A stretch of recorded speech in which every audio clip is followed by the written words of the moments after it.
you can tell like when you see like a person who is like age 60, then and when you do the math, you can tell it would be like well, let's just see. Wait, you're Today telling is me your mom was 2003. So Yeah, your mom had you like really old then. yeah, very old. That's what I mean. So, and when you do the math for it, you can tell that they have been raised from a very vintage era, I might say, depending on whether exactly they were born. right? So type in 2023 minus 60, that would equal 1963. Wait, you're 23, right? Yeah, I'm 23. So 2023 minus 2023, well, that would just equal to 2000, but it could be. No. You said they were raised. I agree with you, but like I will they say were this, born in the 50s. your mom had you. Yeah, it also really depends old. Also the month. So my mom was born in August. I was born in July, 1999. So again, like for time itself, it's like pretty separate for wherever you friends, family are born in different timelines, and it's just really your mom definitely had you old, because I'm 21 and my parents were like raised in the 70s, 80s, like 80s. 80s, okay, yes, 80s.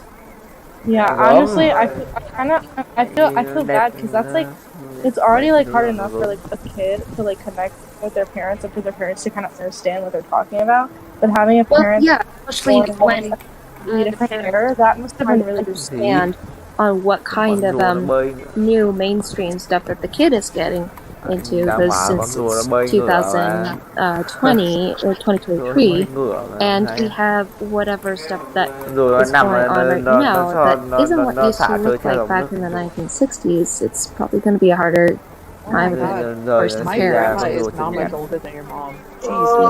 Yeah. crazy. Yeah, whereas if we take a look at also like in reflection to the opposite, like say like if a kid tries to get to know the 1960s, it would also be like in a similar pattern in a way, because there are some items and shops and places and other things that used to be in the 60s but aren't actually around anymore, and they can also be local too, like say like there's like a local diner that used to be popular in the 60s, but then it closed down years later and it became outdated. It became history in the nowadays, as they would call it. But yeah, you'll find stuff that just happened like that.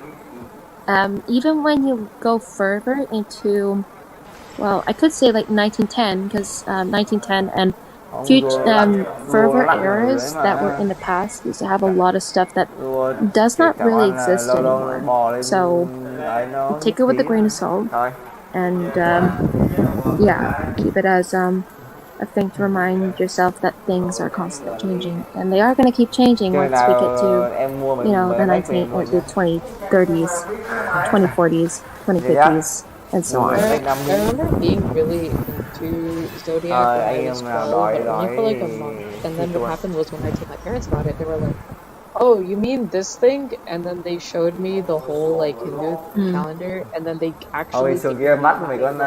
You know how like people create that like birth chart or whatever? They gave me the one that they created when I was just born.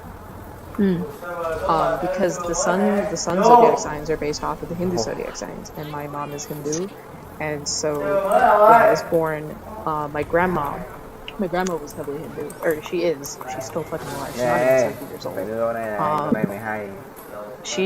She went to like the priest and like she like did the whole like thing. She like gave him the location, the name and whatnot.